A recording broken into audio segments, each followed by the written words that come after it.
السلام علیکم ورحمۃ اللہ وبرکاتہ۔ بسم اللہ الرحمن الرحیم۔ الحمد للہ وکفی وسلام علی عباده الذین اصطفی، اما بعد۔ اعوذ باللہ من الشیطان الرجیم، بسم اللہ الرحمن الرحیم۔ ان اللہ احاط بكل شیء علما، وقال سبحانه وتعالى ولا تخزنا يوم القيامة إنك لا تخلف الميعاد، أو كما قال عليه الصلاة والسلام۔ صدق الله العظيم، وقد قال النبي صلى الله عليه وآله وسلم الدين النصيحة، او كما قال علیہ الصلاۃ والسلام۔ بہت ہی عزت و احترام کے مستحق میرے بزرگوں، قابل قدر دینی اور ایمانی بھائیوں، دنیا کے اندر جتنے انسان ہیں اور جتنے حیوان ہیں، جتنے درندے اور چرند اور پرند ہیں، جتنے نباتات اور جمادات ہیں اور اللہ کی دوسری مخلوقیں ہیں، اگر وہ کوئی کام کرتی ہیں وہ سارا کا سارا اللہ کے علم میں ہوتا ہے۔ اگر کسی موقع پر کسی درخت سے کوئی پتا گرتا ہے وہ بھی اللہ کے علم میں ہوتا ہے، کب اس پتے نے درخت سے جگہ چھوڑی، کب بیچ کا فاصلہ طے کیا اور کب وہ زمین پر آ کر دائیں بائیں ہوا، یہ سارا کا سارا اللہ کے علم میں ہوتا ہے۔ دنیا کے اندر اگر کوئی اللہ کا بندہ یا کوئی اللہ کی بندی رات کے اندھیرے میں اللہ کے سامنے نماز پڑھتی ہے یا پڑھتا ہے، وہ بھی اللہ کے علم میں ہوتا ہے۔ اور اگر کوئی رات میں غلط کام کرتا ہے وہ بھی اللہ کے علم میں ہوتا ہے۔ اگر دنیا کے اندر کوئی قرآن مجید کی تلاوت سنتا ہے یہ بھی اللہ کے علم میں ہوتا ہے۔ اور اگر کوئی بندہ گانے سنتا ہے، کوئی غلط کلام سنتا ہے، غلط بات سنتا ہے، یہ بھی اللہ کے علم میں ہوتا ہے۔ اگر کوئی اللہ کا بندہ قرآن مجید دیکھ کر پڑھتا ہے یہ بھی اللہ کے علم میں ہے۔ اور اگر کوئی انسان رات کی تاریکی میں اپنے بستر کے اندر موبائل کے اندر فلم دیکھتا ہے، کوئی گندی حرکتیں دیکھتا ہے، گندی باتیں دیکھتا ہے، وہ ساری کی ساری اللہ کے علم میں ہوتی ہیں۔ اس لیے کہ کائنات کے اندر جتنی ساری چیزیں ہیں اللہ کا علم ان تمام چیزوں کو اپنے گھیرے میں لیا ہوا ہے، کوئی چیز اللہ کے علم سے باہر نہیں۔ میرے بھائیوں، جب دنیا کے اندر ظلم انتہا کو پہنچ جائے گا، ایک وقت قیامت سے پہلے وہ آئے گا کہ دنیا کے اندر کوئی انصاف کا نام لینے والا نہیں ہوگا، کوئی انصاف کا جاننے والا نہیں ہوگا۔ اگر کوئی انسان انصاف کا نام صرف اپنی زبان سے نکالے گا، وہ لوگوں کے درمیان انصاف نہیں کرے گا، صرف اپنی زبان سے انصاف کا لفظ نکالے گا، تو اس انسان کی بھی گرفت ہوگی اور اس انسان کی بھی پکڑ ہوگی کہ تم نے اپنی زبان سے انصاف کا لفظ نکالا کیوں۔ اور جب دنیا کے اندر ظلم حد سے آگے بڑھ جائے گا اور ظلم کی کوئی انتہا نہ رہے گی اور دنیا کے اندر کوئی بھی صاحب ایمان نہ رہے گا تو دنیا کے اندر قیامت آئے گی۔ جب دنیا کے اندر قیامت آئے گی اس دن بھی دن اسی طرح سے نمودار ہوگا جس طرح سے آج ہمارے سامنے دن نمودار ہوتا ہے۔ اس دن بھی سورج طلوع ہوگا جس طرح سے آج سورج طلوع ہوا۔ اللہ کے رسول علیہ السلام نے قیامت کے دن کے بارے میں بہت ساری باتیں بتائیں۔ آپ نے یہ بھی فرمایا کہ پرندے اڑنے کے لیے اپنے پروں کو پھیلائیں گے اور انسان اپنے بستروں سے اٹھیں گے، ماں اپنے بچوں کو تیار کریں گی، ان کے لیے ناشتہ بنائیں گی۔ کچھ ماں وہ ہوں گی جو اپنے ہاتھ میں لقمہ لیے ہوئے ہوں گی کہ وہ اپنے بچے کے منہ میں رکھیں۔ اسی طرح سے دکاندار اپنی دکان کھولنے کے لیے جائیں گے، منڈی کے لوگ منڈی جائیں گے، تجارت کرنے والے اپنی تجارت کے اندر جائیں گے، راج مزدور اپنے اڈوں کے اندر جائیں گے، آپ نے یہ بات ارشاد فرمائی جب قیامت آئے گی، ایک دکاندار کپڑے کی دکان پر، ایک خریدار کپڑے کی دکان پر آئے گا، وہ کپڑے کی دکان ہوگی، وہاں پر وہ کپڑا خریدے گا، وہ کپڑا خرید رہا ہوگا اور بیچنے والے نے کپڑا ناپ دیا ہوگا، اور کپڑا کاٹنے کے لیے اس نے اپنی قینچی اٹھا کر کپڑا کاٹنے کے لیے کپڑے پر لگائی ہوگی، اور خریدار نے اپنی جیب کے اندر سے پیسے نکالے ہوں گے کہ یہ انسان مجھے کپڑا دے اور اس کے بدلے میں اسے پیسے دوں۔ آپ نے فرمایا فَإِذَا جَاءَتِ الطَّامَّةُ الْكُبْرَى، قرآن مجید کی ایک اور آیت ہے فَإِذَا جَاءَتِ الصَّاخَّةُ، اچانک ایک خطرناک آواز آئے گی، وہ آواز اتنی خطرناک ہوگی، اتنی خطرناک ہوگی، اس کے ہاتھ سے قینچی گر جائے گی، اس کے ہاتھ سے پیسے گر جائیں گے، پرندے جو اڑنے کی تیاری کر رہے تھے وہ نیچے آ جائیں گے، اور اسی طرح سے ماں اپنے بیٹے کے منہ میں جو لقمہ دے رہی ہوگی وہ لقمہ بچے کے منہ میں نہیں جائے گا بلکہ ماں کے ہاتھ سے چھوٹ کر گر جائے گا، ماں بچہ چھوڑ کر بھاگے گی۔ آپ نے فرمایا اگر قرآن مجید کی آیت ہے وہ دن اتنا خطرناک ہوگا، تذہل کل مرضعۃ اما ارضعت وتری الناس سکارا، اگر ماں کی گود میں اس کا چھوٹا معصوم بچہ ہوگا وہ اس بچے کو پھینک دے گی، اور اگر اس وقت میں کوئی عورت حالت حمل میں ہو یعنی اس کے پیٹ کے اندر بچہ ہے، وہ آواز اتنی خطرناک ہوگی، اتنی خطرناک ہوگی کہ عورت اپنے حمل کو ضائع کر دے گی اور اسے کچھ نہ پتہ چلے گا، نہ وہ اپنے بچے کو دیکھے گی۔ جب وہ بھاگے گی تو قرآن مجید کی آیت ہے زمین پھٹ جائے گی، آسمان پھٹ جائیں گے، سورج بے نور ہو جائے گا، چاند تارے گر جائیں گے۔ قرآن مجید میں فرمایا اذا السماء انفطرت واذا الكواكب انتثرت واذا البحار فجرت، قیامت آئے گی، آسمان پھٹ جائیں گے، ستارے چھڑ جائیں گے، سمندر ابلنے لگیں گے۔ کسی موقع پر فرمایا وَأَلْقَتْ مَا فِيهَا وَتَخَلَّتْ، جو زمین کے اوپر ہے وہ زمین کے اندر چلا جائے گا، اور جو زمین کے اندر ہے وہ زمین کے باہر آ جائے گا۔ کہیں فرمایا اذا الشمس كُوِّرَتْ وَإِذَا النُّجُومُ انكَدَرَتْ وَإِذَا الْجِبَالُ سُيِّرَتْ، کہ یہ جو سورج آج چمک رہا ہے یہ بے نور ہو جائے گا، ستارے چھڑنے لگیں گے، اور یہ جو سمندر بہتے ہوئے نظر آ رہے ہیں ان کے اندر آگ لگ جائے گی، سارے انسان مر جائیں گے، جتنے دنیا کے اندر جاندار ہیں وہ مر جائیں گے، چرند مر جائیں گے، پرند مر جائیں گے، اتنی خطرناک آواز ہوگی کہ دنیا کے اندر جتنے جنات ہیں وہ سارے کے سارے مر جائیں گے، اللہ کے فرشتے مر جائیں گے، کل کائنات مر جائے گی، اور اللہ کی ذات کے سوا دنیا کے اندر کائنات کے اندر کوئی ذات باقی نہ ہوگی۔ اس موقع پر اللہ معلوم کرے گا این المتکبرون، کہاں چلے گئے تکبر کرنے والے، این الجبارون، کہاں چلے گئے ظلم کرنے والے، اللہ معلوم کرے گا این الملوک، کہاں چلے گئے بادشاہ۔ دنیا کے اندر جو فرعونہ آئے آج وہ نظر نہیں آتے، دنیا کے حامان کہاں چلے گئے، اللہ معلوم کرے گا۔ جو اپنے وقتوں میں مدارس پر پابندی لگاتے تھے، جو مساجد کے اوپر پابندی لگاتے تھے، جو اذانوں کے اوپر پابندی لگاتے تھے، جو برقعوں کے اوپر اور نقاب کے اوپر پابندی لگاتے تھے، جو مسلمانوں کو پریشان کرتے تھے، اللہ معلوم کرے گا کہاں چلے گئے، کہیں سے کوئی آواز نہیں آئے گی۔ پھر اس کے بعد اللہ معلوم کرے گا آج کس کی حکومت ہے، جب کوئی آواز نہیں آئے گی اللہ خود کہے گا للہ الواحد القہار، آج ایک اللہ کی حکومت ہے اور اس کے علاوہ کسی اور کی حکومت نہیں۔ دنیا کا یہ حال ہوگا،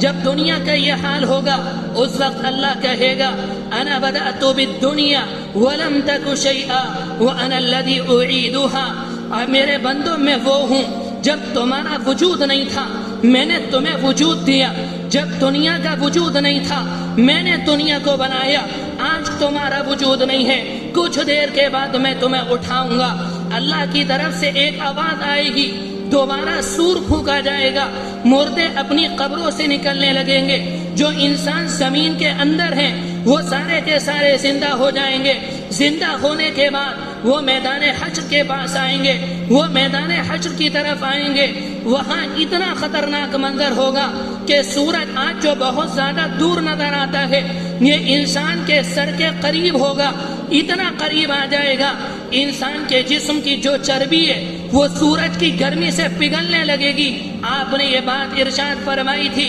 انسان اپنے اعمال کے بقدر اس دن پسینے میں ہوگا، کوئی اپنی ٹانگوں تک ہوگا، کوئی اپنی کمر تک ہوگا، کسی کا پسینہ اس کے منہ پر ہوگا، اور آپ نے یہ بھی بات ارشاد فرمائی کسی کا پسینہ اتنا ہوگا کہ وہ اپنے پسینے کے اندر پورا کا پورا ڈوبا ہوا ہوگا۔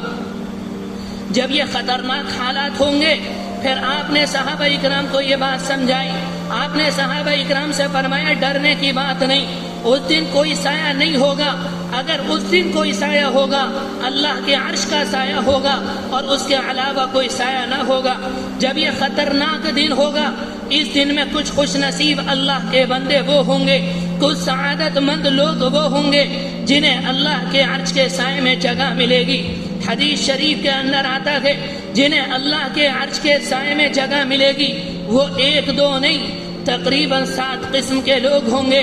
آپ نے ارشاد فرمایا پہلا انسان جسے اللہ کے عرش کے سائے میں جگہ ملے گی الامام العادل، انصاف کرنے والا بادشاہ، فرما بردار بادشاہ، اپنی رعایا کے درمیان فیصلہ کرنے والا بادشاہ۔ اگر اس کا ایک اپنا انسان ہے، ایک دشمن ہے، وہ اپنے انسان کو ترجیح نہیں دیتا بلکہ جو حق بات ہے وہ لوگوں کے درمیان جو حق فیصلہ ہوتا ہے وہ لوگوں کے درمیان اسے نافذ کرتا ہے۔ آپ نے فرمایا اگر کسی نے اپنی رعایا کے درمیان انصاف کیا، کسی نے اپنے بچوں کے درمیان انصاف کیا، کسی نے اپنے خاندان کے درمیان انصاف کیا، کسی نے اپنے بچوں کے درمیان انصاف کیا، کسی نے اپنے شاگردوں کے درمیان انصاف کیا، ان اللہ کے بندوں کو جب اللہ کے عرش کے سائے کے سوا کوئی سایہ نہ ہوگا اس وقت انہیں اللہ کے عرش کا سایہ نصیب ہوگا۔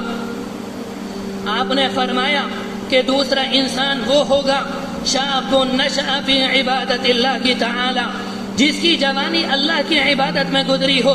جس نے جوانی کے اندر نماز پڑھی ہو، جس نے جوانی کے اندر سنتیں پڑھی ہو، جس نے جوانی کے اندر قرآن مجید پڑھا ہو، جس نے جوانی کے اندر حلال اختیار کیا ہو، جس نے جوانی کے اندر اپنے آپ کو حرام سے بچایا ہو، جو جوانی کے اندر عبادت کرے گا اسے کل اللہ کے عرش کے سائے میں سایہ ملے گا۔ ایک موقع پر آپ نے فرمایا اذا مات الانسان، جب انسان کا انتقال ہو جاتا ہے، جب کوئی انسان دنیا کے اندر مر جاتا ہے انقطع عمل، اس کا عمل منقطع ہو جاتا ہے الا من ثلاثہ، مگر 3 باتیں ایسی ہیں کہ اس کا ثواب انسان کو مرنے کے بعد قبر میں ملتا رہتا ہے۔ اللہ کے رسول علیہ السلام کے ایک صحابی عبداللہ ابن عمر تھے، وہ ایک قبر کے پاس سے گزرے، ان کے ساتھی تھے، وہ اپنی سواری پر سوار تھے، انہوں نے اپنی سواری کو ایک طرف کھڑا کیا، کھڑا کرنے کے بعد قبر کے پاس آئے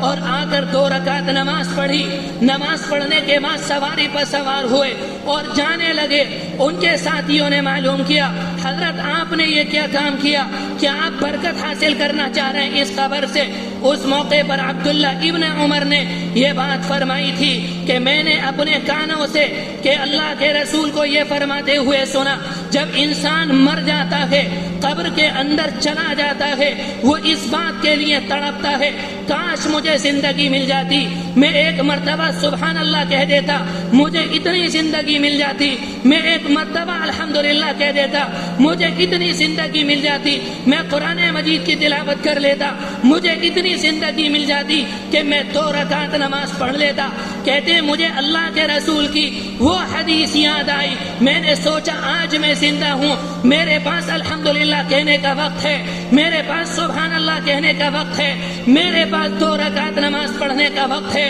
میں نے 2 رکعت نماز اس لیے پڑھی اگر میں کل قبر میں چلا گیا تو مجھے حسرت نہ ہوگی، کاش مجھے اتنی زندگی مل جاتی کہ میں 2 رکعت نماز پڑھ لوں۔ آپ نے فرمایا جب انسان مر جاتا ہے اس کا عمل منقطع ہو جاتا ہے، وہ سبحان اللہ نہیں کہہ سکتا، وہ الحمدللہ نہیں کہہ سکتا، وہ اللہ اکبر نہیں کہہ سکتا، وہ قرآن مجید کی تلاوت نہیں کر سکتا، وہ 2 رکعت نماز نہیں پڑھ سکتا، وہ غریب کا خیال نہیں رکھ سکتا، وہ یتیم کا خیال نہیں رکھ سکتا۔ آپ نے فرمایا مگر 3 کام ایسے ہیں جس کا ثواب انسان کو مرنے کے بعد اس کی قبر میں ملتا رہتا ہے۔ پہلی بات آپ نے فرمائی الا من صدقۃ جاریہ، کسی نے صدقہ کیا، کسی نے مسجد بنوائی، کسی نے مدرسہ بنوایا، کسی نے مسافر خانہ بنوایا، کسی نے ہاسپٹل بنوایا، کسی نے کسی غریب کا گھر بنوایا، کسی نے کسی بیوہ کی حویلی بنوائی۔ جب تک انسان ان چیزوں سے فائدہ اٹھاتے رہیں گے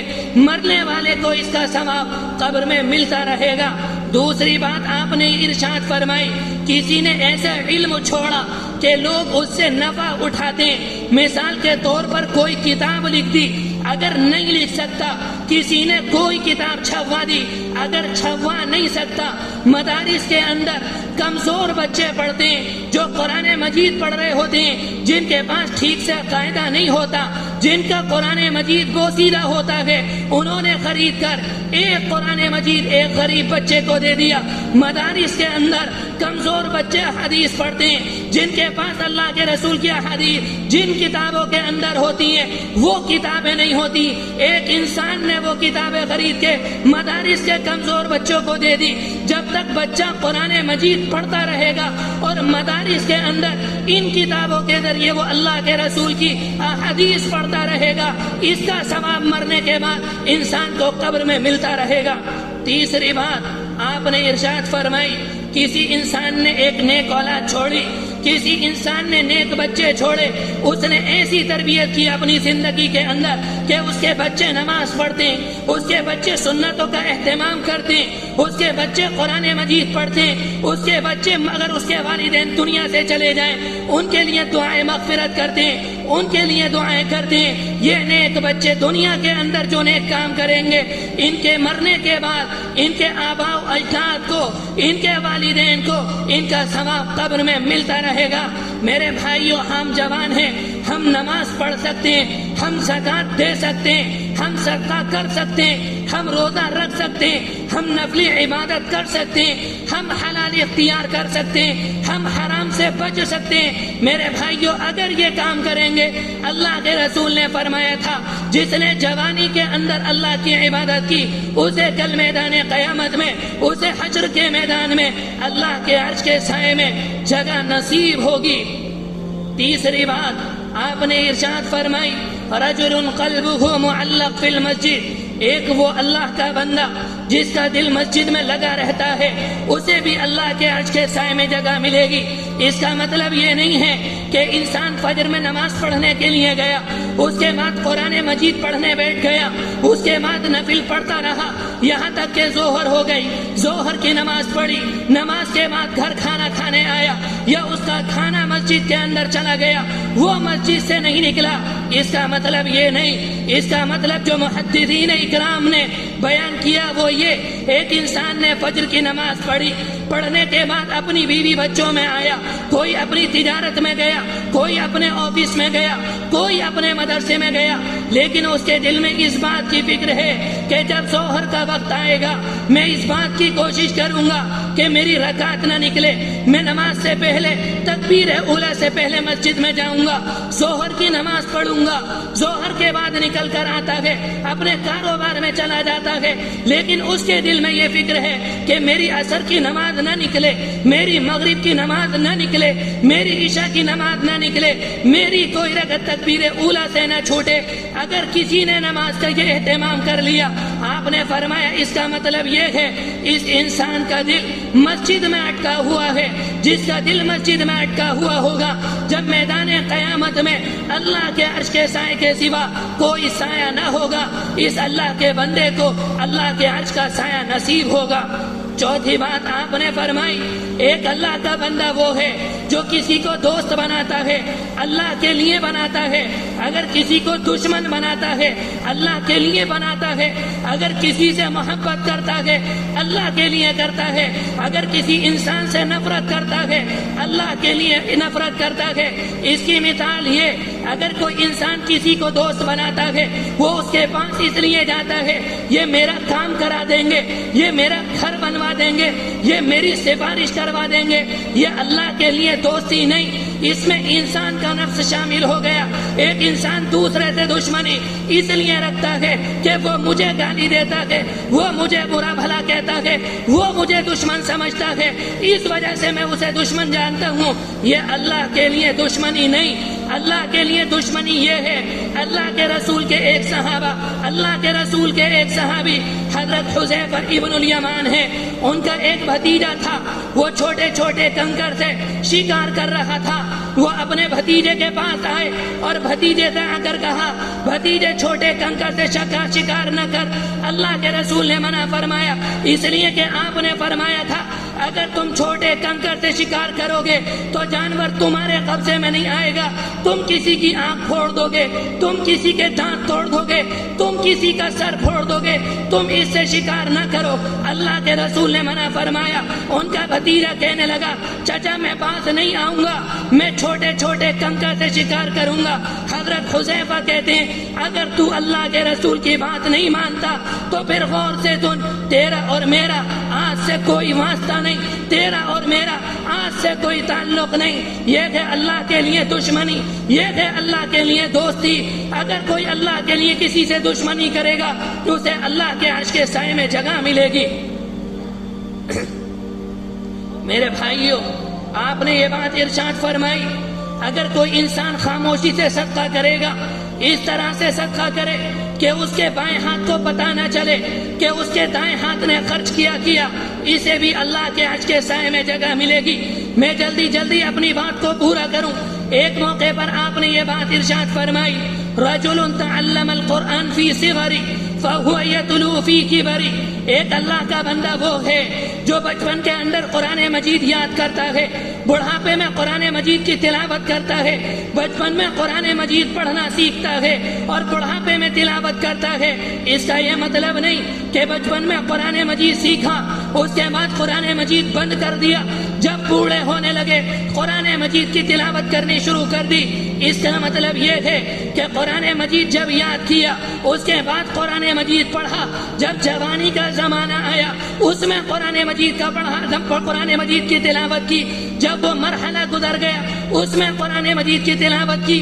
جب بوڑھاپا آیا اس میں قرآن مجید کی تلاوت کی، پوری زندگی قرآن مجید کو سینے سے لگایا، دن میں تلاوت کی، رات میں تلاوت کی، دن میں قرآن مجید کے مطابق زندگی گزاری اور رات میں قرآن مجید پر عمل کیا۔ میرے بھائیوں، جو قرآن پڑھتا ہے، قرآن مجید کے مطابق زندگی گزارتا ہے، وہ قرآن سے محبت کرتا ہے، اور جو قرآن سے محبت کرتا ہے اللہ اس سے محبت کرتا ہے۔ آپ نے فرمایا جو قرآن مجید کی تلاوت کرے گا اس کو بھی اللہ کے عرش کے سائے میں جگہ نصیب ہوگی۔ اللہ کے رسول کے ایک صحابی حضرت ابو ذر غفاری ہیں، وہ اللہ کے رسول کے پاس آئے، آپ نے ان سے یہ بات ارشاد فرمائی اگر تم اللہ کا تقرب حاصل کرنا چاہتے ہو، اللہ سے اپنا تعلق مضبوط کرنا چاہتے ہو تو قرآن مجید کی تلاوت کرو۔ جتنا قرب اللہ کا قرآن کے ذریعے حاصل کر سکتے ہو کسی اور عمل سے اللہ کا قرب حاصل نہیں ہوگا۔ اس کے بعد وہ کہتے ہیں قلت یا رسول اللہ، اے اللہ کے رسول مجھے اور بتائیے۔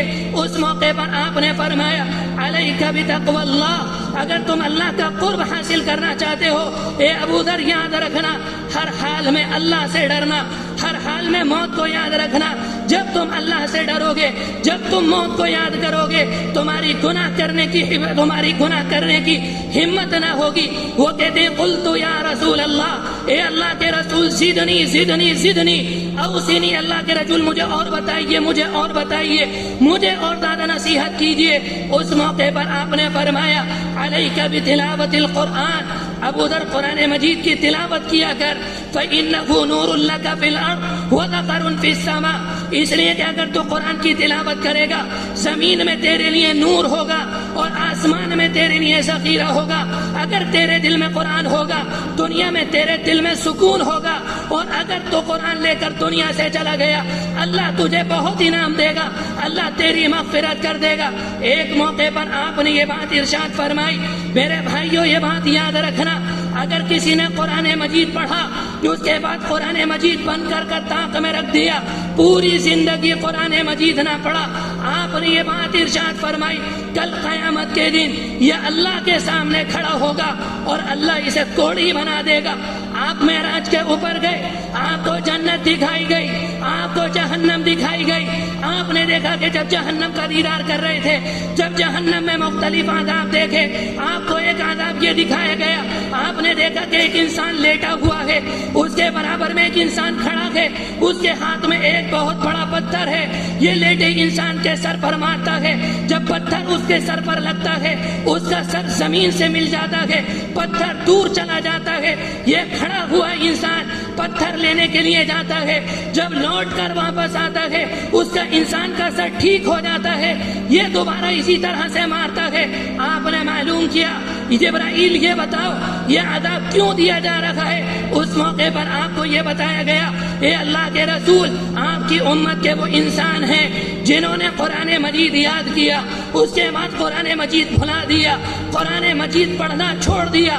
انہوں نے قرآن مجید کو نہیں کھولا، جب وہ قبر میں جائیں گے انہیں قبر میں یہ عذاب دیا جاتا رہے گا یہاں تک کہ قیامت قائم ہوگی، اور قیامت میں انہیں اور زیادہ اس سے زیادہ سخت عذاب دیا جائے گا۔ میرے بھائیوں، اللہ کے رسول علیہ السلام کی تقریباً 6-7 باتیں میں نے آپ کے سامنے ذکر کی جن پر عمل کرنا مشکل نہیں۔ پہلی بات یہ ذکر کی، پہلے نمبر پر ہم انصاف کریں گے، اللہ کے عرش کا سایہ ملے گا۔ اگر کوئی جوانی میں عبادت کرے گا، اگر کسی کا دل مسجد میں اٹکا ہوا ہوگا، اگر کوئی اللہ سے محبت کرے گا، اگر کوئی خاموشی کے ساتھ صدقہ کرے گا، اگر کسی نے قرآن مجید یاد کیا اس کو نہیں بھلائے گا تو اسے اللہ کے عرش کے سائے میں جگہ ملے گی۔ دعا ہے کہ اللہ تبارک و تعالی جو بات کہی گئی اس پر عمل کرنے کی توفیق نصیب فرمائے، ہمیں اور آپ کو اپنے عرش میں عرش کے سائے میں سایہ نصیب فرمائے۔ وآخر دعوانا ان الحمد للہ رب العالمین۔